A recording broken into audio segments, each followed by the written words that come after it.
Jo m'estava avorrint, com vaig agafar la pensió, no sabia el que feia, o deixava de fer. I aleshores vaig pensar, agafo la bicicleta, primer vaig pensar anar amb cavall, aleshores el cavall és una cosa no possible. I llavors vaig dir, doncs hauré de pedalar, agafar la bicicleta i fer la volta al món. Això quan s'ho va plantejar? Això fa 3 anys, quasi 3 anys, sí, perquè era a l'agost, sí, era l'agost del 2011, i ja m'estava avorrint jo m'estava avorrint així. I vaig dir, jo tinc que fer una cosa per continuar la meva vida, no? La meva existència. Són dues coses diferents, no? I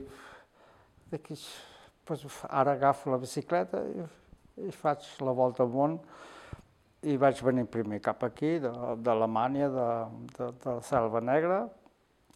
Vaig estar aquí 15 dies aquí, me van ajudar. El dia 26 d'octubre volia sortir de Ripoll, que és allà on va néixer també la Catalunya, no? Però ja que era un dijous, em van dir que sortís el dissabte o el diumenge, o sigui que vaig sortir 2 dies més tard. Llavors vaig anar cap a Santiago de Compostela, perquè vaig dir, ja surto d'aquí, vaig a Santiago, ja soc no només català, també espanyol, i d'allà baixo cap a Espanya, a Andalusia. Volia agafar allò Marroc, Saudi Aràbia, no Saudi Aràbia, com se diu Marroc? Com se diu a Marroc? Senegal, direcció Senegal, no? Moldàvia, Senegal, però les autoritats me van dir que jo no tenia possibilitats de travessar perquè havien desaparegut tants grups que anaven amb motos o amb cotxes, i jo anava amb la bicicleta, passaria un ocell i s'emportaria un Frederic. O sigui, per no veure més. Llavors vaig retornar cap aquí i vaig pensar anar cap a Àsia. Llavors vaig fer tota la costa mediterrània. Jo tinc un pla en Facebook, que el pots mirar després, com en temps.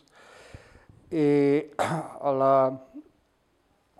vaig fer fins a Turquia, vaig arribar a Turquia, Síria, al vora d'Iran, i jo volia pujar, o sigui, jo vaig fer-ho, donar la volta al Mar Negre i per nord a Rússia, Kazakhstan passar, o sigui, Ucraïna, Moldàvia, Ucraïna, que també ho he fet. No és només el paisatge que és nou, sinó la gent. La gent no he trobat cap que sigui igual que l'altre, o sigui que tot amb qui parles, si baixes, parles amb la gent, els nens, grans, majors, tot és nou, tot és nou. O sigui que sempre són coses de felicitat, de satisfacció. Són els nens, els pares, les mares, tots s'estimen. No, la gent no és diferent. Les habituds de la gent canvien, el menjar canvia, no? Però la gent no hi ha cap diferència, no? O sigui que és una cosa... Jo he comprovat, jo he mirat de buscar diferències, però no se'n troba cap de diferència. En persones no se'n troba cap diferència.